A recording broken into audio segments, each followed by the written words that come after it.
خلاص الحمد لله وصلت للكلية اللي بتحلم بيها، فركز بقى معايا يا دكتورة عشان أوصف لك الطريق هيكون عامل إزاي. فيلا بينا.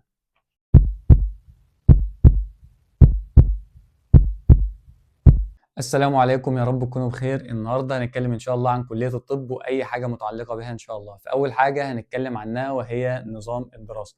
النظام حاليا في كلية الطب بيسمى بالنظام الطب التكاملي أو الانتجريتد ميديسن، وده بيكون عبارة عن 5 سنين دراسة بتقضيهم في الكلية وسنتين امتياز بتقضيهم في المستشفى.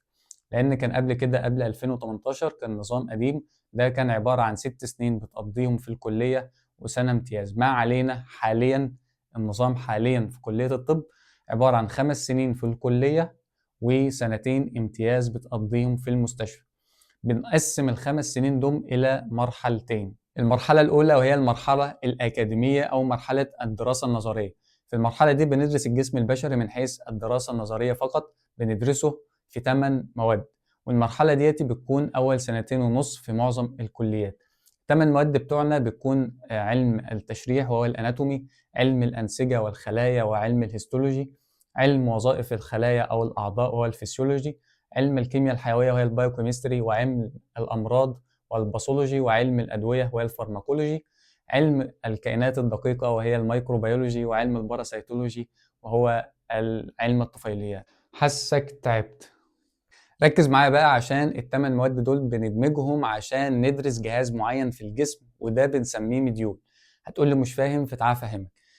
لو احنا عايزين ندرس جهاز معين مثلا زي الجهاز التنفسي في الجسم، فنبدأ ندرس أول حاجة التشريح بتاعه، ثم ندرس الخلايا اللي مكونة الجهاز ده، وندرس الوظائف بتاعة الخلايا أو وظائف الجسم ده، وندرس الهرمونات والكيمياء المتعلقة بالجهاز ده، وبعدين نشوف الأمراض اللي ممكن تصيبه أو الكائنات الدقيقة اللي ممكن تصيب الجهاز ده، والطفيليات لو كانت هتصيب الجهاز ده أو لأ، وإزاي نبدأ نعالجه.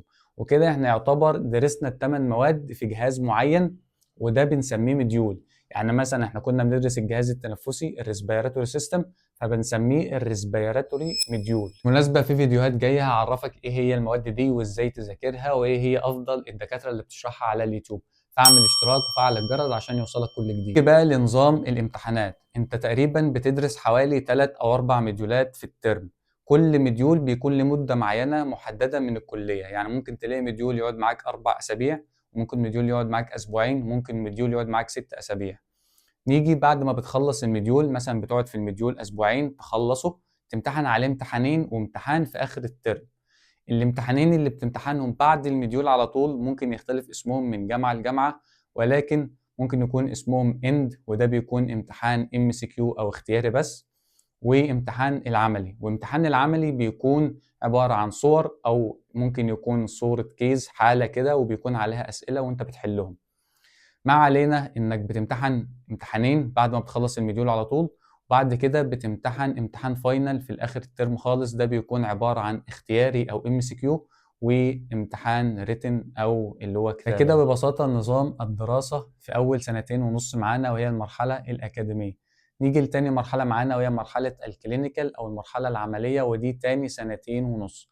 دي المرحلة اللي انت خلاص بتحس فيها انك بقيت دكتور، وبتدرس فيها التخصصات المختلفة اللي انت تعرفها عن الطب، زي الباطنة والجراحة والأطفال وغيرها من التخصصات.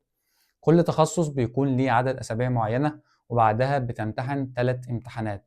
امتحان برضو الاند أو الراوند اللي هو عبارة عن MCQ بس، وامتحان العملي، وامتحان الفاينل. بس يختلف هنا إن امتحان العملي مش بيكون صور ولا كيس، هنا بتدخل تمتحن على حالة، والدكتور بيبدأ يسألك عن الحالة اللي قدامك، بتبدأ تعمل لها بقى أي فحوصات، وبتبدأ الدكتور يقيمك على اللي أنت بتعمله. وامتحان الفاينل العادي بتاعنا بعد السنتين ونص بكده يكون بقيت خريج إلا سنتين، لأن لسه معانا سنتين امتياز. وبكده خلصنا فترة الامتحانات اللي بدرجات، ودخلنا فترة الامتحانات اللي بسقوط أو نجاح، لأن فترة الامتياز الامتحانات لا إما بسقوط أو نجاح، مفيش وسط. وفي فترة الامتياز انت بتبدأ تنزل مستشفى الجامعة الخاصة بالكلية بتاعتك، بتبدأ تتعلم من الدكاترة الكبار اللي موجودين عندك أو الأساتذة، بتقضي فترة معينة في تخصص معين. على سبيل المثال بقسم الباطنة بتقضي على سبيل المثال 3 شهور، بتبدأ تتعلم الدكاترة بتوعك ازاي بيعالجوا المريض، ازاي بيفكروا عشان يشخصوا المريض، وازاي بيتعاملوا معاه اصلا. وبعد ما بتخلص بتبدأ تمتحن عليه امتحان، لا اما سقوط او نجاح. لو سقطت بتبدأ تعيد المدة تاني، ولو نجحت بتنقل على تخصص اللي بعده، وهكذا لحد ما تخلص السنتين بتوعك. وبكده يكون ألف مبروك بقيت خريج رسمي. تاني حاجة هنتكلم عنها وهي الأدوات اللي بنحتاجها. احنا ناس غلابة خالص، مش بنحتاج أكتر من بلطو بنحتاجه من أول سنة أولى، وبنحتاج كمان سماعة بنبدأ نحتاجها من واحنا في سنة تالتة.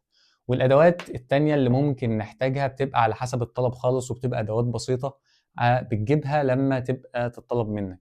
ولو حبيت تجيب جهاز ضغط عشان تبدأ تتعلم قياس الضغط من وانت لسه في الكلية، فدي حاجة ليك.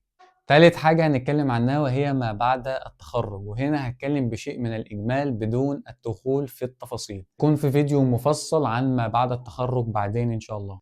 أول طريق معانا هو طريق نيابة الجامعة، أو بمعنى أسهل وهو إنه يتعين معيد في الجامعة. ودي بتكون لأوائل الدفعة. بتختلف من جامعة لجامعة، ولكن لو كانت جامعة فيها عدد كبير بياخدوا أول 200 على الدفعة، وممكن يكون أكتر من كده أو أقل. وفي جامعات بتاخد أول 50 على الدفعة، وممكن يكون أكتر من كده أو أقل. الدمتي بيبدأ يتعينهم في مستشفى الجامعة، بيبقى اسمه طبيب مقيم أو نايب. وبعد ما بيخلص النيابة بتاعته بيبدأ يترقى، بيبقى اسمه مدرس مساعد، ثم مدرس، ثم أستاذ مساعد، ثم أستاذ. وبعد كده على سن ال50 أو ال60 أو ال70 يبقى اسمه أستاذ ورئيس قسم. تاني طريق معانا هو طريق الزمالة المصرية، وده بيكون لمعظم الدفعة اللي ما تعينوش في الجامعة، وبيطلعوا هنا يشتغلوا في مستشفيات وزارة الصحة. اللي عايز أوصله إن لو أنت هتبقى عايز طريق الجامعة، فأنت الترتيب والدرجات هيفرقوا معاك. أما لو هتاخد طريق الزمالة المصرية فالدرجات بس اللي هتفرق معاك، لأن بيكون في تنسيق زي تنسيق الثانوية العامة. بتكتب الرغبات التخصصات بتاعتك اللي هتبقى عاوزها، وعلى حسب مجموعك اللي يجيبه تبدأ تاخده. الأول وفي الآخر هي أرزاق، أنت مطالب بس إنك تعمل اللي عليك. ومفيش معادلة نجاح تناسب الكل، ومفيش تخصص اسمه أحسن تخصص. أنت بس اعمل اللي عليك وفرح أهلك، دول أهم حاجة. وبكده يعتبر خلصنا. لو أنت وصلت لهنا ولسه مش عامل اشتراك، فاعمل اشتراك وفعل الجرس، لأن غالبا اللي جاي هيكون مفيد ليك. فسبحانك اللهم وبحمدك، نشهد أن لا إله إلا أنت، نستغفرك ونتوب إليك.